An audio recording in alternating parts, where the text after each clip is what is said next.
अभी ठंड का मौसम चल रहा है। लाडो के पति बल्लू ने जंगल में अपना एक ढाबा बनाया है। उसका ढाबा एक ऐसी जगह पर है जहाँ से आस पड़ोस के बहुत सारे पंछी गुजरते रहते हैं। परदेसी पंछी भी उसी रास्ते से आते जाते रहते हैं।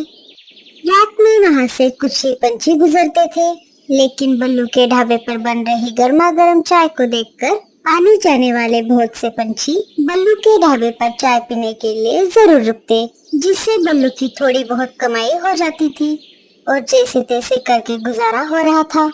उस रात जब बल्लू अपना ढाबा बंद कर रहा था, तभी वहाँ पर कुछ शिकारी पंछी आ गए और उनमें से एक शिकारी पंछी ने बल्लू से कहा, सुन रहे चिड़े, हमें बहुत जोरों की भूख लगी है। जल्दी से अंदर जा और हमारे लिए गर्मा गर्म बिरयानी लेकर आ। चील भाई, मुझे माफ कर दीजिए, ये एक शाकाहारी ढाबा है।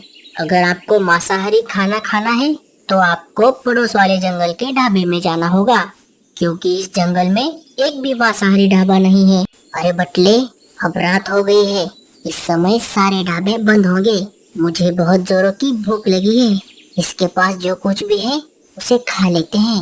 अच्छा, ठीक है, भूख तो मुझे भी लगी है। सुन रहे चिड़े, अभी तेरे पास जो कुछ भी गर्मा गर्म तैयार है वो लेकर आ। बल्लू उस वक्त ढाबे पर अकेला था। उसने किचन में जाकर देखा तो आलू के पराठों के सिवाय कुछ भी नहीं था। बल्लू उन पराठों को प्लेट में रखकर बाहर आ जाता है और उन शिकारी पंछियों के सामने रख देता है। जब उन शिकारी पंछियों ने आलू के पराठे को खाना शुरू कर दिया तो पराठे थोड़े ठंडे थे और उन्होंने बल्लू को फिर आवाज लगाई, अबे ओ, इतनी ठंड में तू हमें ठंडे पराठे खिला रहा है? चील भाई, ये पराठे मैंने अभी अभी बनाए हैं। ठंड थोड़ा ज्यादा पड़ रही है ना, तो पराठे जरा जल्दी ठंडे हो जाते हैं। तू क्या हमें बेवकूफ बना रहा है? ये पराठे तूने पहले ही बना कर रखे होंगे, तभी इतने ठंडे हो गए हैं।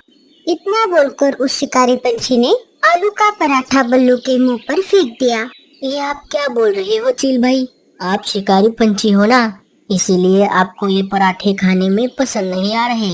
आपको मांसाहारी खाना चाहिए था, वो आपको यहाँ पर नहीं मिला, इसीलिए आप ऐसा बोल रहे हो। अरे वो चिड़े की पिल्ले, तू हमसे जबान लड़ा रहा है। एक तो हमें ठंडे पराठे खिला दिए और ऊपर से हमें ही सुना रहा है। और तूने अभी अभी क्या कहा? ठंड की वजह से ये पराठे ठंडे हो गए। देख, अब हम क्या करते हैं। आओ साथियों, इसके पराठों को गर्म करते हैं। अरे बटले, अंदर जा और किचन से जलती हुई लकड़ी का टुकड़ा लेकर आ। पहले तो उन तीनों ने मिलकर बल्लू को बहुत मारा और बाद में लकड़ी का टुकड़ा लेकर बल्लू के ढाबे को आग लगा दी। ये आपने क्या कर दिया चील भाई? मैं गरीब चिड़ा हूँ, इस ढाबे के सहारे किसी तरह से अपने परिवार का पेट पाल रहा था। उसमें से एक शिकारी ने बल्लू से कहा, हमने आग जला दी है, अब कर ले अपने पराठे गरम। सभी शिकारी पंछी जोर जोर से हंसने लगे। अपने ढाबे को अपनी आंखों के सामने जलता देख बल्लू उन शिकारी पंछियों के सामने फूट फूट कर रोने लगा। अब तेरे पराठे गरम हो गए होंगे, तुझे बहुत ठंड लग रही होगी ना। जाके आग में अपने पंख और पैर सेक ले। शिकारी पंछी वहाँ से चले गए। बेचारा बल्लू रोता बिलखता अपने ढाबे को जलता हुआ देख रहा था। कुछ ही देर में ढाबा पूरी तरह से जलकर खाक हो गया। बल्लू रोता हुआ अपने टूटे फूटे घोंसले में आ गया।